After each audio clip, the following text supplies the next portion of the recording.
Hello, everybody. Welcome to the Adventures in Brain Injury podcast. My name is Kevin Ballister. I'm a severe traumatic brain injury survivor who is given less than a 10% chance of recovery beyond a persistent vegetative state. Recovered from being unable to eat, walk, or talk for months, left hand totally flexed inward, breathing through a tube in my neck, receiving nutrition from a tube in my belly, and lots went into my recovery. And I'm so excited to bring you this podcast where I get to interview some really brilliant people on brain health and what we can do to give our brains the best shot to recover and optimize. So I'm super excited to have Mary Newport on the podcast with us. She is, well, I'm going to let her tell you a bit about herself. Hi, Mary. How are you doing? Hi, Kevin. How are you? I'm doing great. Yeah, Your yeah. story is amazing. Your story is amazing. And I really enjoyed reading your book. There's so much great information in there Thank about you. diet and many other things, to improve brain health That's what and we got to do. survival, Yeah. improve like you have improved. It's just tremendous. Thank you. Yeah. Well, Uh, you are trained as a medical doctor, right? Right, right. I'm a physician, an MD. I trained at University of Cincinnati College of Medicine, did pediatrics at Children's Hospital Medical Center in Cincinnati, and then in Charleston, South Carolina, I did a fellowship in neonatology, which is newborn intensive care.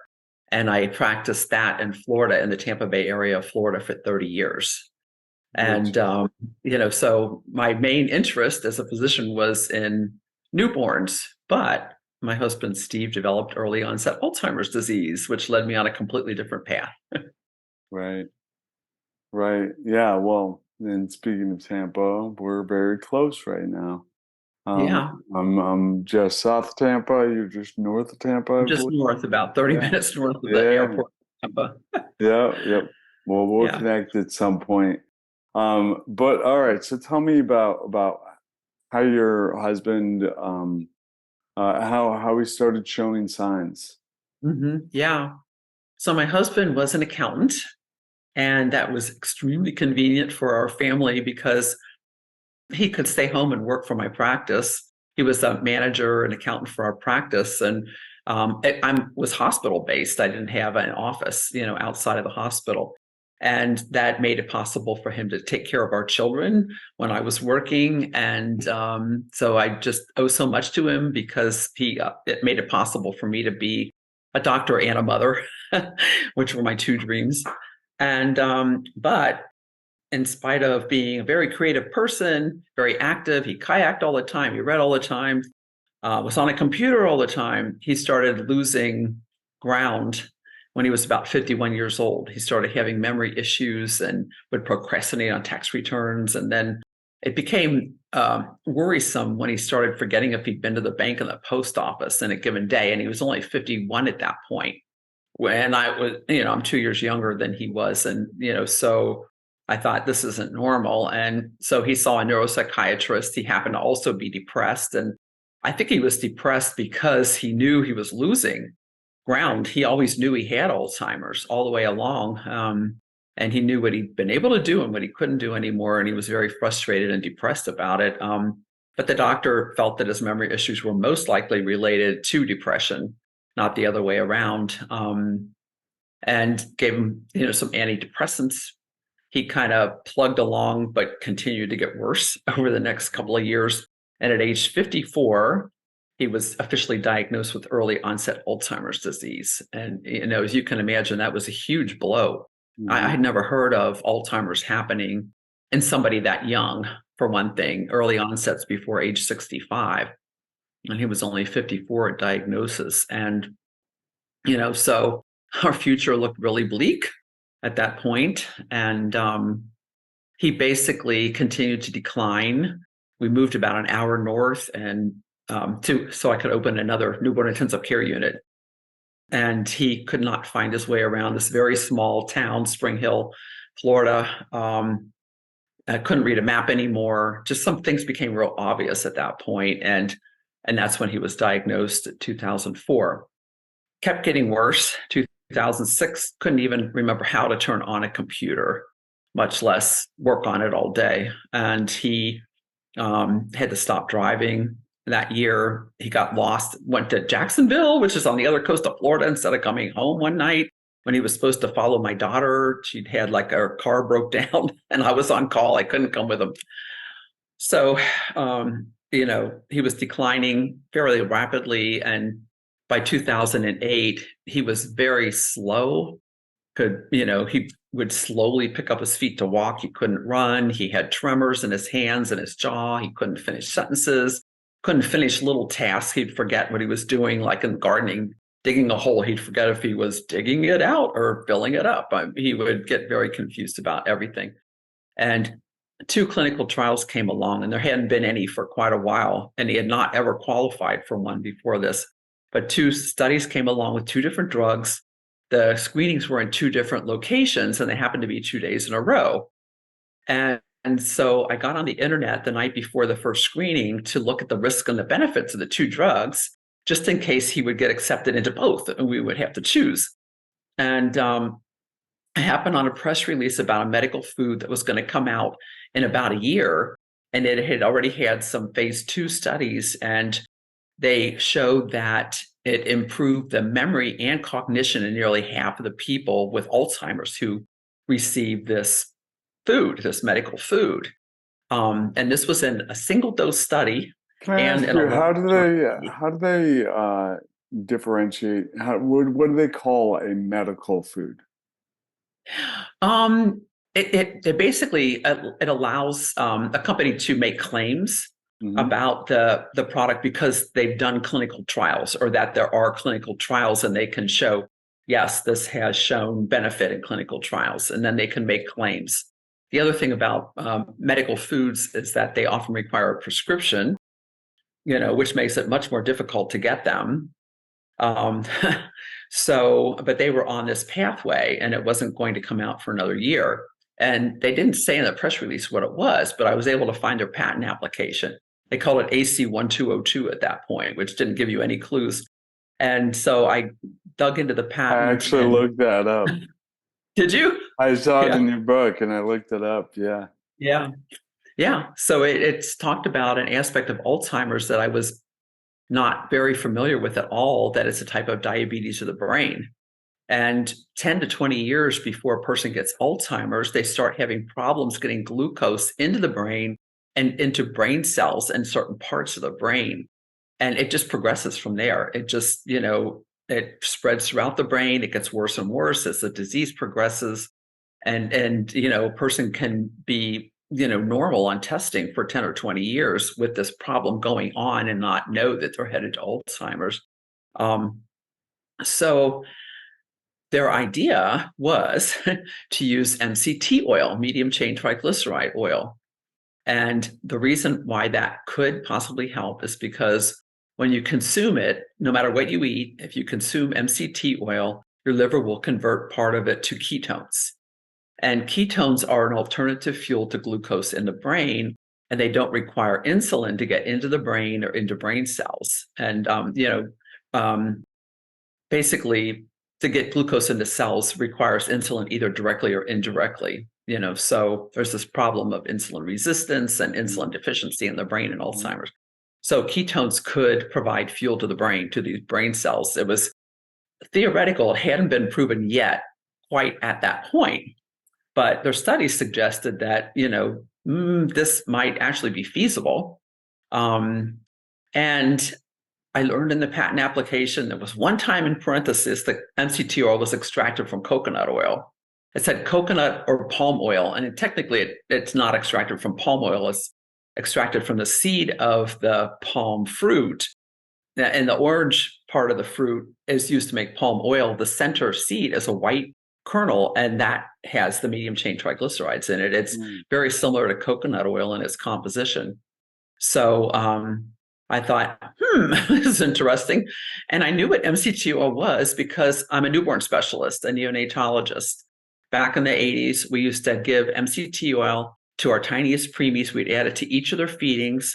They absorbed it very well, and they would gain weight faster and go home faster. And then they started adding MCT oil directly to infant formulas. They still do today.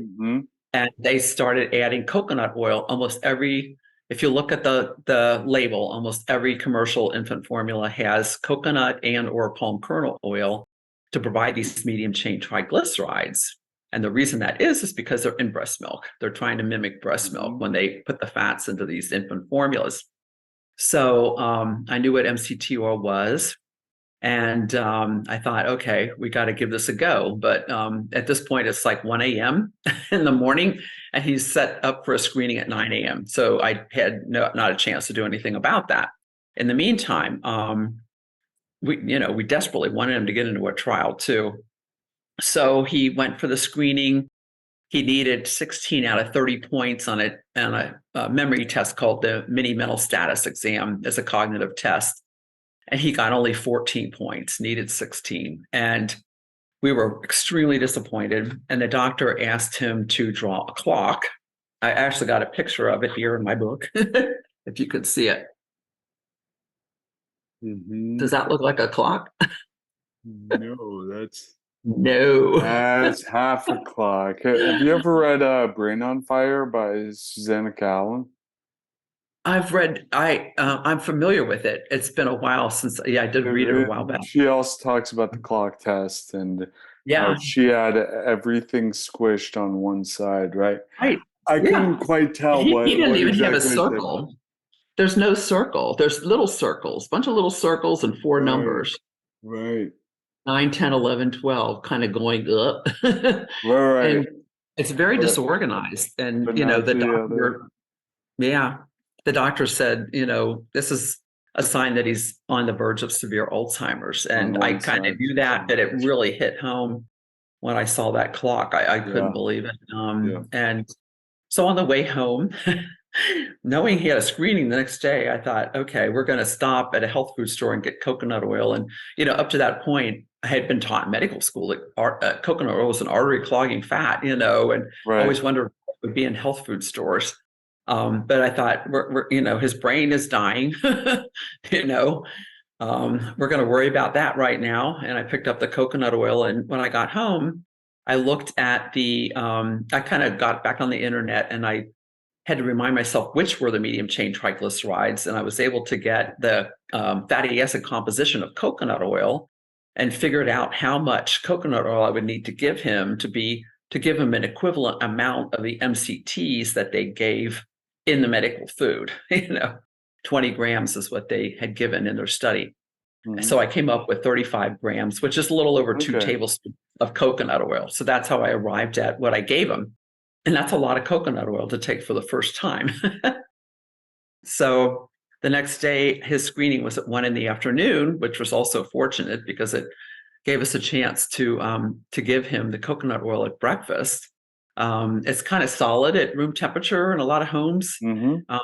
It's creamy, kind of a creamy solid oil. And so I put it in oatmeal, and which is warm, it melts right away. And so he ate it, and about 4 hours later, he was taking the test, again, the mini mental status exam, at a different location in a different town. And he gained 4 points, and he qualified for the study. He got up to 18 points. And I didn't know if it was just really good luck or prayers or hope or, or that it was really this. But I thought, okay, there may be something to this. And, I had already learned, in medical school that during starvation, your body uses up glucose quickly, but then starts breaking down fat and using ketones. And that's what protects your brain during starvation. So I knew I had a bit of a scientific background, and I even remembered that, MCTs are converted to ketones in the liver. Those were things that came out in the 1960s. So I was familiar with that, and I thought, okay, there's a scientific basis. We're going to keep doing this. So I started giving him a little over 2 tablespoons every morning, and then I thought, when I read the patent application, the MCTs, the ketones peaked at about an hour and a half or 2 hours, and then they were pretty much gone at 3 hours. And I thought, well, your brain needs fuel, and it's very energy hungry, and it needs fuel 24/7. So I'm going to give it to him also throughout the day. So I got my hands on every cookbook and recipe I could find and just started cooking with it and he would sometimes just take it on a spoon or whatever, but usually I try to cook it and make it interesting and nice. That's what I do. I literally have a jar of raw honey, a jar of Yeah. coconut oil, and like a jar of some sort of nut butter. And like Uh, that's one of my favorite little snacks. oh It's my like gosh, that sweet, it's sounds delicious, delicious.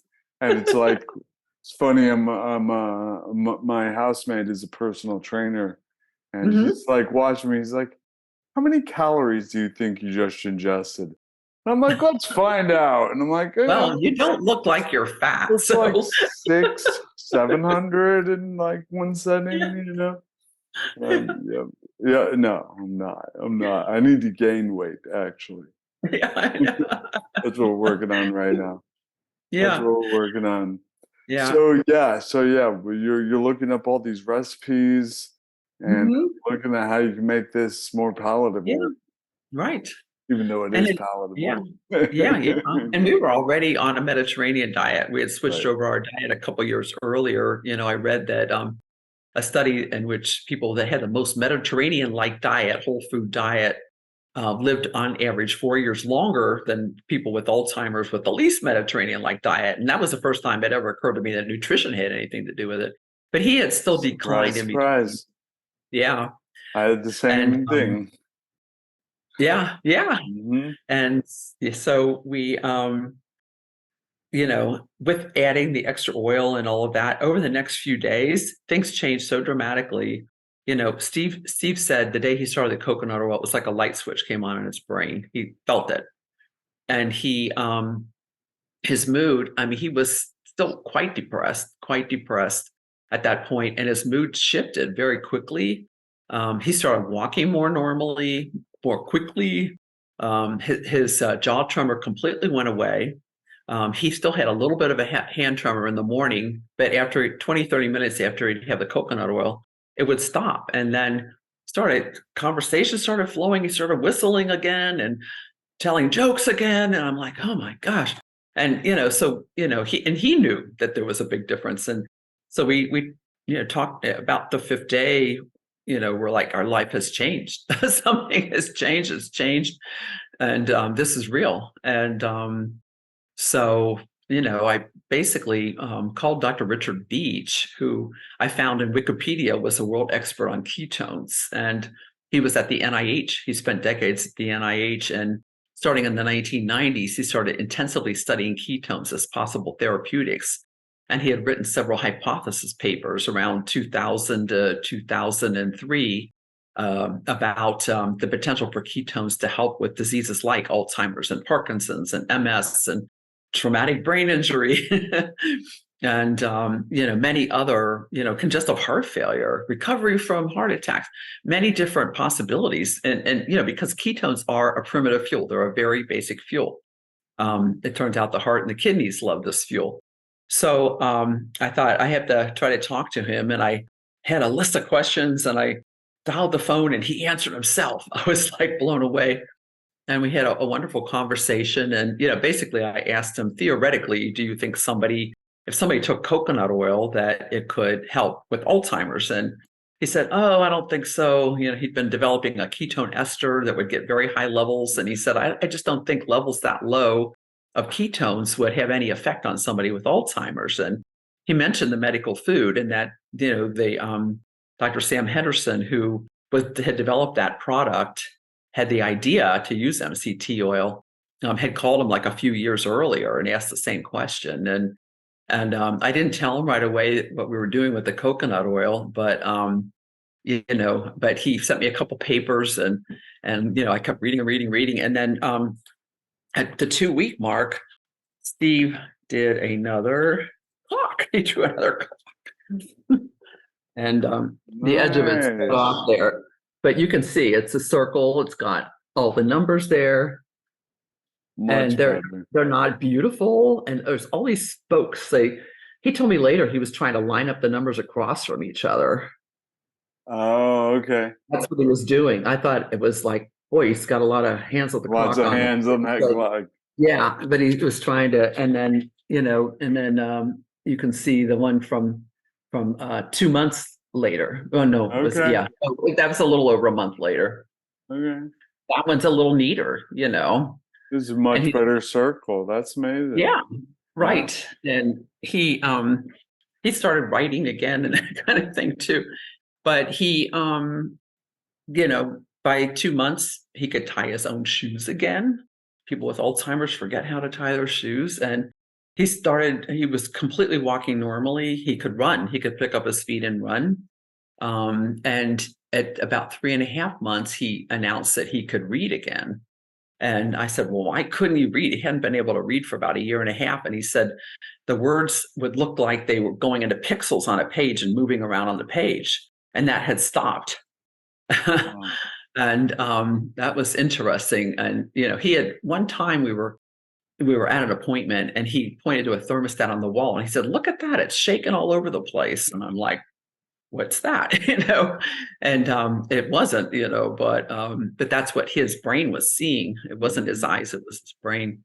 But now he could read, and he continued to improve. And about 9 or 10 months, he could remember what he read hours earlier. Mm. For example, he read something in Scientific American about Albert Einstein, and he told me all about it a few hours later in details of the story. And then he'd remember things that happened 2 or 3 weeks earlier, like if there had been a volcano erupting and this kind of thing. And so he was doing well enough that he was able to come and work as a volunteer at the hospital that I was working in the warehouse. He'd help deliver supplies and put stickers on supplies, and he had supervision, but nonetheless, he had a purpose again. He would do Mhm. this a couple days a week. He loved it, and it made him feel useful again and much less depressed. And so that's basically the gist of his story. He did. He was also, well, that's the beginning of the story. He was also the first person with Alzheimer's to do a pilot study with the ketone ester that Dr. Veach developed. So Mm. this was in 2010, 2 years later. And it kept him stable, and we kept the oils going too. It kept him stable for another 20 months. And sadly, Steve had a seizure, which is common in Alzheimer's. And about 20% of people have it. And the first time he had it, he was standing and he fell straight back and hit his head. And he went unconscious. He stopped breathing. He turned blue.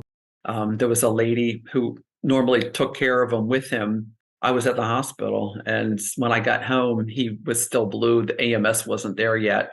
So he had kind of a prolonged period Yeah. in which he sustained more brain injury, and his brain Yeah. was already very fragile, from Alzheimer's. Yeah. So he didn't recover from that, despite giving him continuing the oils and the ketone ester, and he did pass away in early Mhm. 2016 from Alzheimer's disease. Right. Yeah. Yeah, Yeah. I'm sorry. but And it's like there's, something that I've seen is there's a lot of shame that goes along with Alzheimer's with a lot of people, Mhm. and just cognitive and neurodegenerative diseases, or Mhm. just even age-related cognitive decline.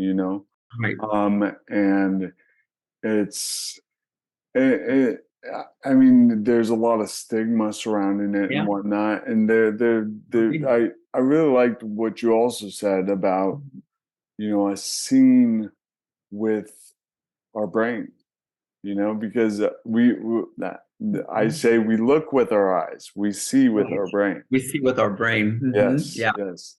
Um, but yeah, it's super interesting, and it's up to us to kind of alleviate some of that stigma, so that Hmm. so that those with Alzheimer's and cognitive decline and things can feel comfortable telling Yeah. us where they're at, what they're thinking, and like, yeah, Mhm. it's a little scary, but it's not Mhm. like there are things that can be done also.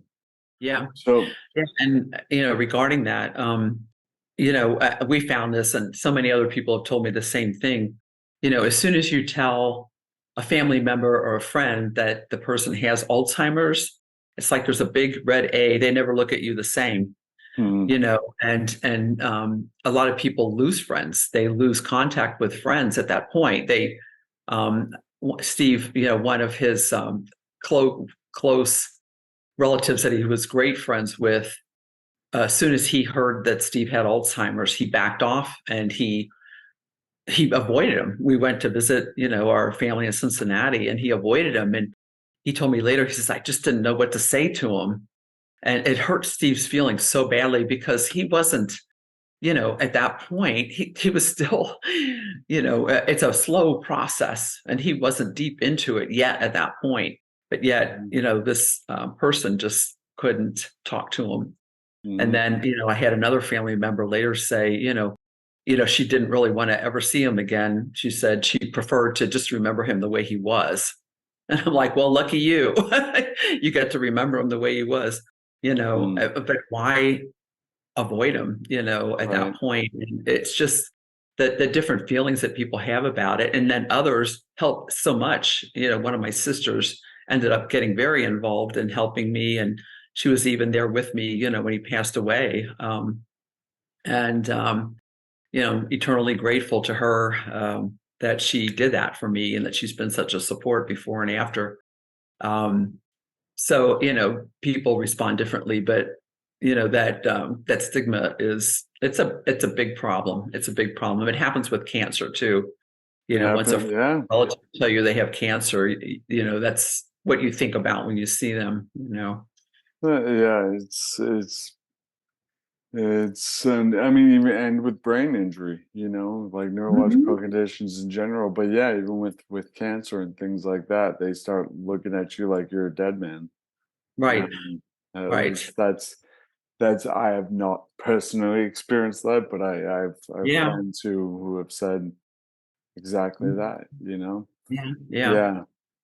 Well, I think it's great that with coconut oil and ketones as a separate fuel source, because that's what's so important. I mean, there's been studies that show 1 or 2 tablespoons of coconut oil in the morning is more Mhm. effective at preventing seizures than many seizure medications. Have you heard that? I need to get that study from I'm you. gonna send that to you. Yeah, Yeah. you'll like that Yeah. one. You'll like that Uh, one.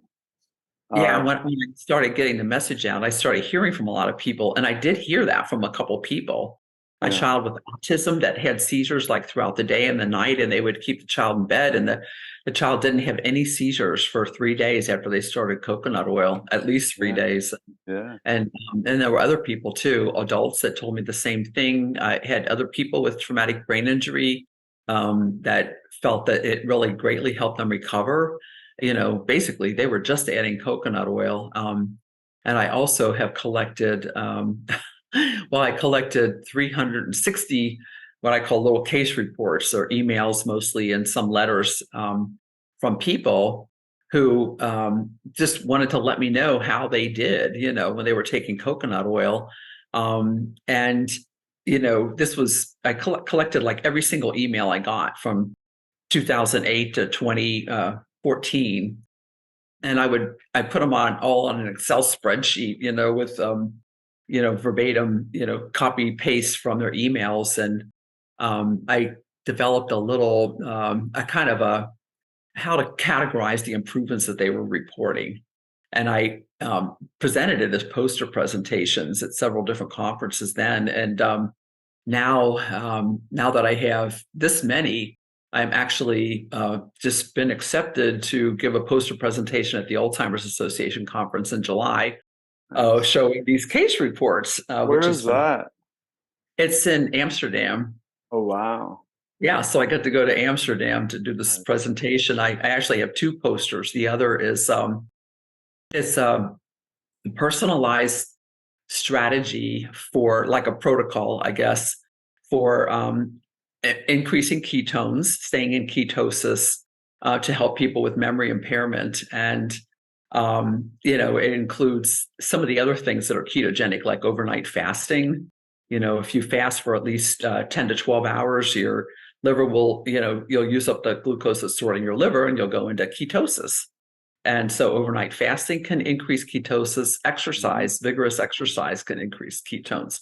And then, incorporating the oils, coconut and or MCT oil into the diet, into meals, that will help get somebody into ketosis like immediately and help sustain it. And then eating a low carb, a healthy, lower carb, higher fat diet can also, depending on how much fat it is, you can have anywhere from mild nutritional ketosis to deep nutritional ketosis, which, basically people that have seizures or they have cancer that they're fighting, they can use the ketogenic diet as to support the standard of care treatment for cancer. And there are at least 3 dozen studies that I know of going on right now for different types of cancer and ketogenic diets. So, but these are just different ways of maintaining ketosis. And then, of course, exogenous ketones, ketone esters, and ketone salts. And I usually tell people, think of the oils as part of your diet. Just work them into your diet. It's very easy to cook with them and add them to different foods. And then, think of the exogenous ketones as a way to further boost your ketone level on top of that. And, the effect lasts for usually 4 or 5 hours. But I found, I I do little studies on myself, with ketone and glucose levels, blood levels, and I have a breath analyzer, and I do all these little studies with different ways of combining, the oils and the exogenous ketones. And if you take MCT oil at the same time as a ketone ester or a ketone salt, it seems to help sustain the level much longer. Yeah. So, yeah. And so, we I just had a conversation with Dr. D'Agostino on the podcast, and we were talking about ketone salts, ketone esters, and I actually went to his lab at USF, and the one concern he has about ketone esters is they're hard on the liver. So hard on the liver and kidneys. But the ketone salts seem to be pretty safe, So that's his preference on that. And then I was curious, when we're digesting all this fat, our body needs to emulsify it with bile. And I was curious if you have anything to say on that, or any case studies, people who weren't producing enough bile or anything of that sort. Yeah. Well, people that don't have a gallbladder may have an issue. I don't have a gallbladder. And the first time that Steve took coconut oil, I took the same amount of it, which was over 2 tablespoons, and I got big time indigestion.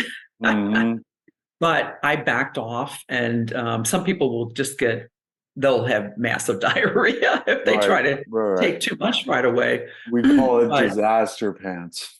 Yes.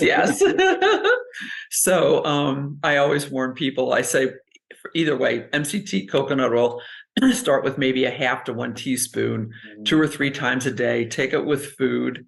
And if you have it in a food that you can stretch it out, something that you're eating, stretch it out over 10 or 15 or 20 minutes that you're eating it, it'll go in more slowly. You'll still get the ketones. But, and then just increase it a little bit every few days to avoid having diarrhea, because it's a disaster. If you're a caregiver, you give it to somebody with Alzheimer's and they have diarrhea, that's the last time you're ever going to use it. Yeah, exactly. So Well, there, I think that's interesting also, with the whole calories in, calories out conversation. It's if I eat a lot of coconut oil, it just goes right through me. I didn't get it. I didn't absorb it. That is not calories in. But it's interesting that the wisdom of the human body to be like, I can't absorb all this stuff. This needs to go, and just lets it out, Yeah, the liver can compensate over time. And that's why, you increase it gradually. the liver can still make bile. It just doesn't have that gallbladder to store it in if you've had the Right. gallbladder removed. So I think that that's a way of doing it. And, even Steve, we started, with smaller amounts in the beginning. And then around 2 months, started mixing MCT and coconut oil together. I literally put it in the same bottle. Mm-hmm. And I would use it, I mean, because it stays liquid at room temperature. I could put it on salad or in smoothies or whatever, Mm-hmm. Coconut oil, if you put it on anything cold, it chunks up right away. Mm-hmm.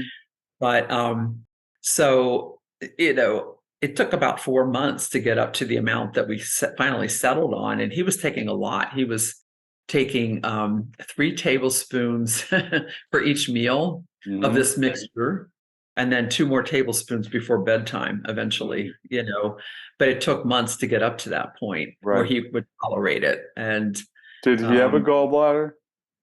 no, I mean, yes, he did. Yes. He did You have a you gallbladder, you don't and have a I do not. gallbladder. Okay, No, mine was gotcha. removed. So, but I don't have any trouble now. Right. I just started taking it more slowly and increased it. And I've been taking it ever since he started taking it because I have Alzheimer's on both sides of my family. Mm-hmm. I mean, rationalized that if it would help somebody who actually has Alzheimer's, it could potentially prevent it, and I think, for Steve, if we had caught it, I mean, if I had known about it when he was diagnosed or earlier, when we knew that there was some problem going on, we might be in a very different place now because, he could have started it much sooner, much sooner. And there are people now that I've been in touch with that have had very long-term success. Um, it was a man in California, Joe, his wife, Carol. They're in a couple of my books. And Joe at 84 was doing all kinds of strange things and confused and not talking much. And he was diagnosed. 3 different neurologists said he had Alzheimer's in 2012. And his wife, a friend, told her about the coconut and MCT oil. And she actually started writing to me at that point. His cases in my collection of case reports. And he improved a lot, just with coconut and MCT oil. And they already had a healthy Mediterranean kind of diet, but they did a little more stringently low glycemic, diet. And in 2016, when the ketone salts came along, he added that and he improved more. And in 2018, when the ketone ester came out, he also added that. And they were already doing overnight fasting, and he improved more. And so hit the last 2 evaluations that he had, they said, well, he has mild cognitive impairment, which precedes Alzheimer's. So that this was 10 years later that he now he's not even at Alzheimer's yet. And he was diagnosed with Alzheimer's by 3 neurologists at the time.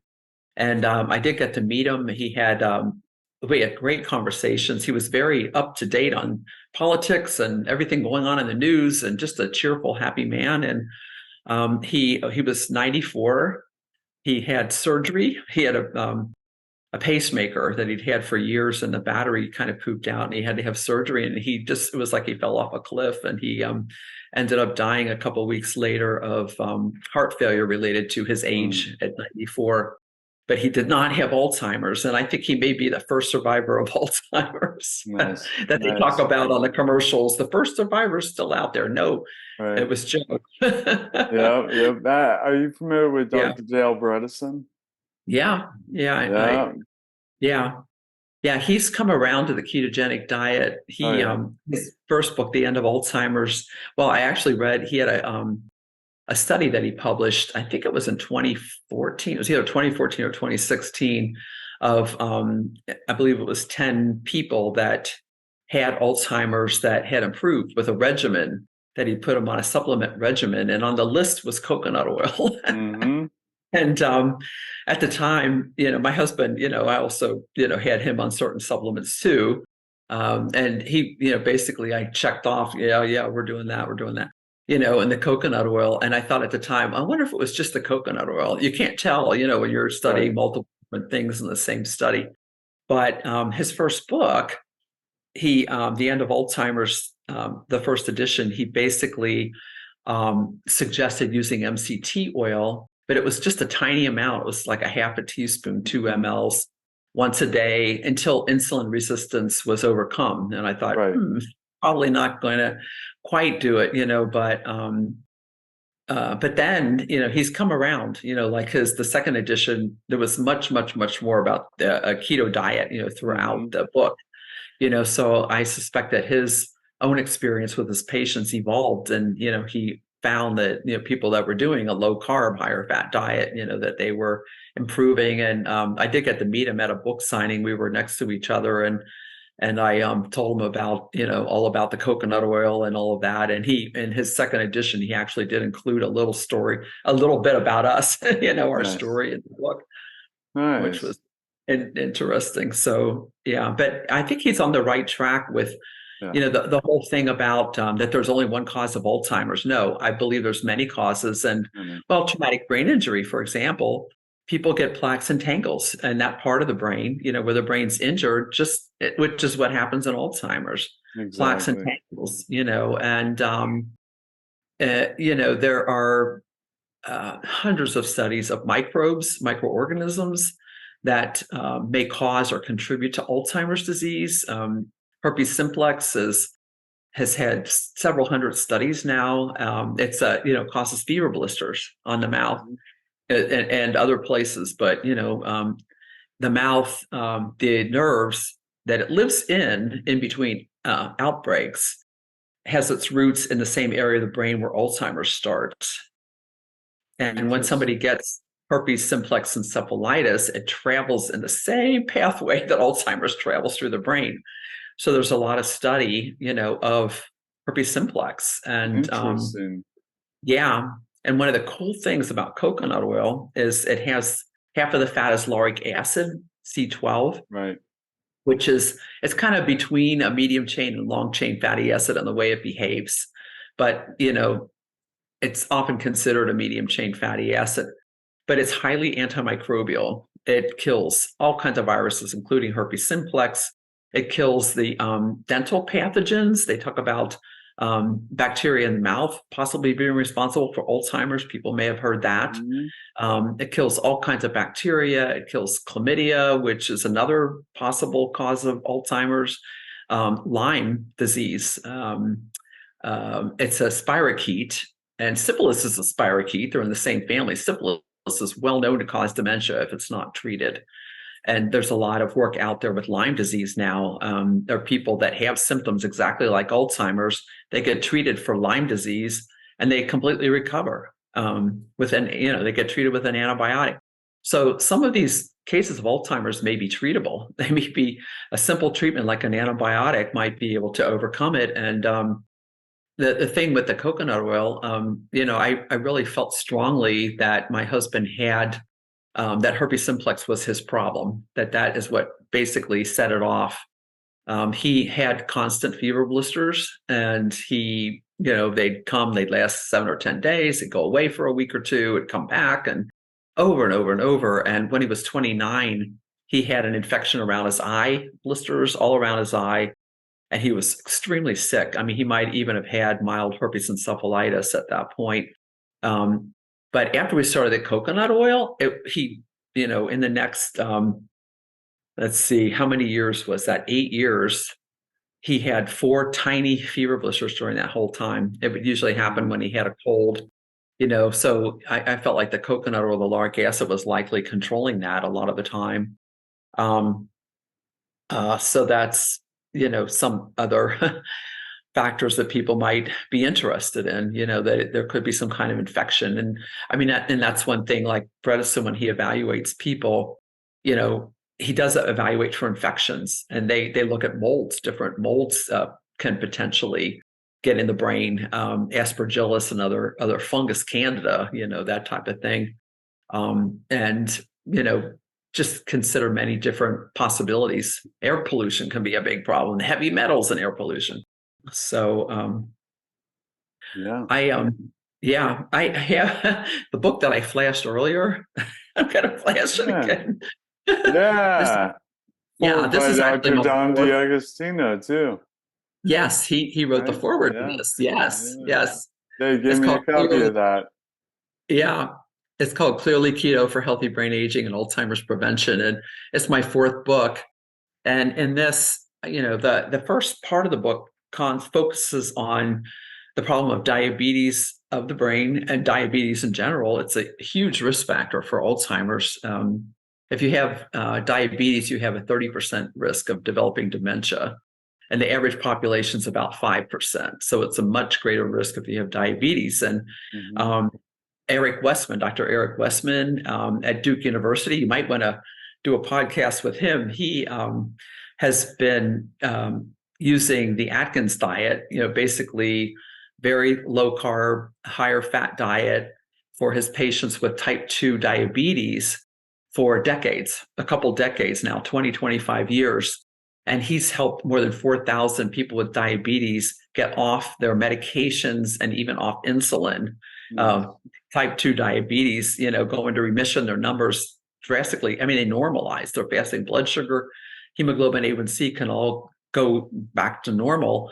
And as long as they stay on the diet, they can keep their diabetes completely under control and remission. Basically there are ways, reversing diabetes is very important. But, basically I talk about the benefits of a Mediterranean keto diet, for healthy brain aging and for Alzheimer's. And but then, in the next part of the book, I talk about many different other things that people can do that are risk factors for Alzheimer's. If you make certain lifestyle choices, you might be able to delay it or prevent it altogether. And, like some of them include getting adequate sleep. Studies are showing that between 7 to 8 hours of sleep is good, not too little and not too much. Treating sleep apnea, that's a known cause of dementia, is untreated sleep apnea. Your brain gets deprived of oxygen like frequently during the night when you have sleep apnea. Controlling blood pressure is very important. And then there are certain foods to avoid, like trans fats, which fortunately they've been mostly banned in the US, so these hydrogenated fats aren't, they're not completely, they're ish, right? And they're still, not they have really. less than a half a gram per serving. They don't even have to say it if it's less than half a gram, right? Right. They They're don't have to serving, report it. and they They can don't have make to the report serving size whatever they want, right? it. Yeah. Yeah. It's a little And sneaky. yeah. And then there's another thing, Dr. Suzanne Delamonte, she's the one who first coined the term type 3 diabetes into the studies for diabetes of the brain back in 2005, 2008. She also did work with nitrosamine compounds and showing that they cause brain insulin resistance. These were in animals. But so nitrosamine compounds are things like sodium nitrate and nitrites that they use them in meats to keep them looking red. And, so it's in a lot of processed foods, bacon, it's in scotch. A lot of scotch has nitrosamines, and it's in all white flour. They add a synthetic vitamin called thiamine mononitrate, because thiamine is it's completely removed when they refine the flour. And people were getting berry when they first introduced white flour, without having fortification, with thiamine, and then they added it, but as a synthetic called thiamine mononitrate. And I can only find one mouse study for 6 weeks of the safety of thiamine mononitrate, but it's a nitrosamine compound. And, I communicated a little bit back and forth with Dr. Delamonte about this. And I said, could this vitamin be a problem? And she said, well, I keep my family away from it. And it's so just to go ahead. Some people, every meal and snack, they have something with white flour in it. So let me just clarify. You said thiamine mononitrate is a synthetic form of thiamine, vitamin B1, right? That they put in to all white flours and white rice, white wheat, white rice. Okay, yeah, really, even white rice, even like Japanese white sushi rice. Yeah, because so all white rice. they have to add it. It's required that they have to add, thiamine to it, and it's almost always this thiamine mononitrate. There's another compound, thiamine chloride, that's probably, or hydrochloride, that's probably okay, but thiamine mononitrate, I kind of went down a rabbit hole trying to study it, and I found that There's it's been partly fat soluble at body temperature, so it can be stored in fat. And okay. usually, thiamine is a water soluble vitamin. It would just be Wow. flushed out if you didn't use it. Wow. So over time, it can be stored potentially, and it in the liver, nitrosamine compounds are converted to toxic ceramides that then can cause insulin resistance in the brain. So And it's there's like been one safety study that you could that find? was all I could find. One safety study in One. mice, way back. I mean, they started doing this in the 1940s, where Right. they started And it's adding in it to all the white flour. Wow. all the white flour. Yeah. Wow. And it's in so many other, foods, processed foods that add vitamins. I found an infant formula that has it. I found a lot of infant foods that had it, junior foods and that type of thing. And, so now it just kind of supports the idea of a whole food diet, where you're eating whole grains, because you will get the thiamine that you need from the whole grain, but it will be in the natural form that your body will recognize and be able to use. Interesting. Yeah, for digestion, sometimes I recommend uh, white rice because Mhm. of the difficulty in breaking down the husk and the phytates found in that. But whoa, Yeah. thiamine mononitrate. Okay, all right. And if we're looking at the package, does it say it on the ingredients or the It might. label It might though? be on the ingredients. If you look on the white flour, it may be in there, or it might just have thiamine, a percent of daily requirement that it meets, or something like that. But Gotcha. one, but you might. I'm trying to think if I've looked. I haven't really looked lately. That was quite a while back that I Then became aware of it. you said thiamine something chloride, Hydrochloride. That one's probably hydrochloride. okay because that's a more Okay, water soluble kind of yeah. substance that would leave. So how would we know if we have that one? Yeah, I know. I I know, know. right? I That's a don't want good to give up question. my white rice. Come on. Yeah, yeah, I Yeah, know. bummer. I have it like if I have sushi, but that's maybe every Yeah, 3 months, I'll have some yeah. white rice, and that's not You're very like, much. hey, But other than that, I eat whole grains, and that's the main reason, mm, why. And I stay away from wheat too because of where's it's so high in gluten, and gluten can cause leaky gut, which can huh? cause inflammation. I think you had leaky gut in your Oh book. yeah, oh yeah. Yeah, Well, the other and thing about wheat is most of the wheat, all wheat that isn't organic, is washed with glyphosate in order to get it to yes, desiccate at the same time, so yeah, they get a larger crop yield. And yeah. I have to so tell you, now it has a glyphosate, which is yeah, shown in every study ever to be terrible for human health and carcinogenic. yeah. I'm gonna shamelessly plug my This is a third edition of my first book that's going to come out Nice. in September. No, I was going to You'll get ask a you to do copy that. of it. You'll be getting a copy. Great, And thank you. I have a whole section about glyphosate in there. What's it called for the listeners who are Oh, watching? it is called Alzheimer's Disease. What if there was a cure? The story of ketones. Nice. So the first edition was written in 2011, and the second was published in 2013. And it starts, the first third of it is my husband's story, what Right. happened, and quite a bit of detail. And I got to finish his story, which was good because it was not finished at that point. And I couldn't even talk about the ketone ester and the other two. He hadn't really started it yet, for the first edition when it was finished. But I had a chance to greatly update the science. So much has happened in the last 10 years. Right. There's so much research out there now, and the ketone esters and the salts are out. They weren't then, and I talk in a lot of detail about that, how to use them. Hmm. Basically all my books, the last three including this one, had quite a bit of information about using exogenous ketones too, and monitoring ketones and some of the potential problems with taking exogenous ketones. Well, for example, Yeah.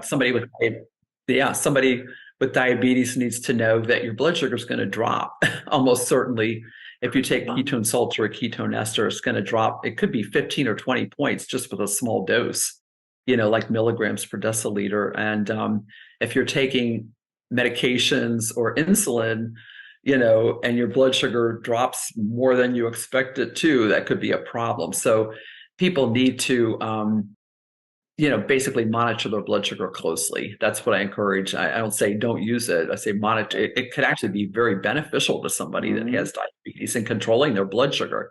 But they need to, kind of work with their doctor to potentially drop, the dosage of their medication or insulin, when they're taking this. So, that's just an example. And then with the salts, there are many different products out there, and some are only sodium beta hydroxybutyrate. And if you take a couple servings of that a day, it's a huge amount of sodium that you're taking in on top of what you eat in your diet. So a balanced, the blend that has sodium, potassium, calcium, magnesium is really a good balance, because we need all those minerals. We need to get all of those minerals, but we don't want, if you take too much potassium and you're taking a potassium supplement because you're on diuretics or something, that could be a big problem. So people just need to be aware of that type of thing, before they just kind of jump into it and start taking a couple servings a day. Yeah, absolutely.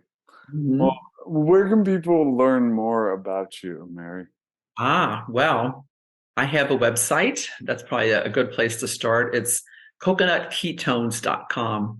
It's COCONUTKETONES.com. And I've had this website up since late 2008. It has tons of information, free printable information. My books are on there, links to my books, and I do have links to various supplements on there. People always ask, where can I get this? So I have links to the supplements. And I have recommended books on there. I'll have to add your book to it. Nice. And how many books have you published? So I've had this will be the third edition of my first book, and then I have another book. Let's see, I've got them. So this is actually what my first book looks like. Okay. And that's not me and my husband on there. Okay. My publisher, people say, you don't look like the book. I said, well, that's because it's not me. My publisher didn't want a picture of me and my husband. He wanted a picture of this couple that apparently he liked better. I don't know. And then the first book had Steve's story, and then it had so much science, and some people didn't quite get to the part where it taught you how to put coconut and MCT onto your diet. So then I wrote this second book as sort of a companion.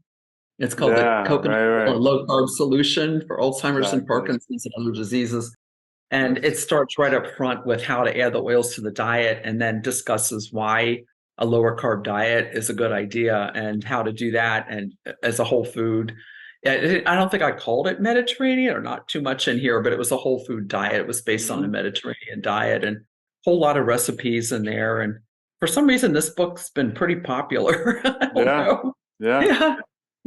And then I have a copy of that also. Yeah. And then my book I have back here, I just got to grab it. Yeah. But this is the complete book of ketones, and this one came out in 2019, and I just wanted to more broadly look at the therapeutic benefits of ketones. So I interviewed Dominic D'Agostino and the pioneers of ketone research, Dr. Beach, who's passed away in 2020, and Dr. Theodore Van Italy wrote the foreword to this book. He was 99 when he wrote the foreword. And he's one of the doctors that discovered that MCT oils converted to ketones. And he was extremely interested in ketones as therapeutics. And so he wrote that, the foreword to my book. And I have patients who improved. I have doctors who were practicing. Dietitians, Miriam Kalamian and Beth Stupakania are interviewed in this book. And then and all the how-tos of, talking about the spectrum of the ketogenic diet. It's not just one diet. It's not just all bacon and meat like some Right. people think it is, and bacon and eggs. It doesn't have to be any meat. you know, Almost any diet can be adapted to a Right. ketogenic diet. It's just really a Exactly. matter of how much fat versus carbohydrate that you eat in the diet. And so I teach people how to kind of plan their own diet. I have charts for figuring out, how much Well, it's macronutrient to put in your diet. funny. The first time I spoke at KetoCon, I was Hmm. like, keto diet is an interesting term. Like, ketones Hmm. are a substrate, kind of like glucose is a substrate. We don't Exactly. talk about the glucose diet, do we? No, we don't. So, That's very so true. I'm like, it's ketogenic metabolism, like it's ketone metabolism, which is so broad. There's Right. so many ways in which Yes. to do this sort of metabolism that calling Exactly. it the keto diet Hmm. makes it a diet. But this is it's way more broad than that. It is. It's very Yeah. broad. It's very broad. And So, like and you said, it now, can be yeah, adapted to anything. yeah, Ketotarian, yeah, the vegetarian version right. of a ketogenic diet, right? Yeah, Um, even vegan. I mean, I think it's tougher for people who are vegan, yeah. because you mainly rely on legumes and that type of thing, which tend to be high in carbs, but they're very Hmm. high in fiber too.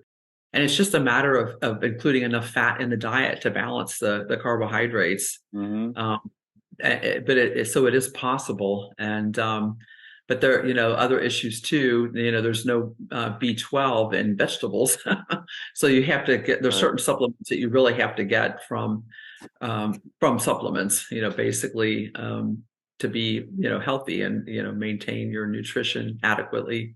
But it's still possible, and there can even be a junk food ketogenic diet, but that's a really bad idea. Yep. Yep. Yeah, The junk food. Yeah. the junk food diet, The really keto bad. garbage. The keto Yes. garbage. I'd go to these conferences, Paleo Mhm. FX, and like KetoCon and things like that. Yeah, yeah, And I'd come home with a whole bag of paleo junk food or keto yeah, junk food, and it'd yeah. just be so much garbage. But like, A lot of it is, I mean, it doesn't yeah, taste very good. It doesn't taste natural. It doesn't taste yeah, like real food. And, a lot of it is pretty bad. yeah. So yeah, But I that hate to, being said, I'm happy they're making alternatives for people that are relying on, and but use it not as a substitute to just like drop into, but rather a stepping stone to get you Mhm. to a healthier diet. Right, right. Yeah. People, that sugar addiction is so strong, and just wanting something sweet is very powerful. Yeah, And I I know. noticed the same thing. I think one conference I counted 40 different exhibits that had some kind of sweet food that had MCT oil in it. Yeah, So yeah, so it's an interesting phenomenon that's sprung out of it. But um, but yeah, if you eat, everything else is good, and maybe you have that for a snack here. yeah. I mean, that should be okay. Fine. Yeah, yeah. It's a treat. Treat it like a Yeah, treat. a treat. Exactly. Yes. Exactly.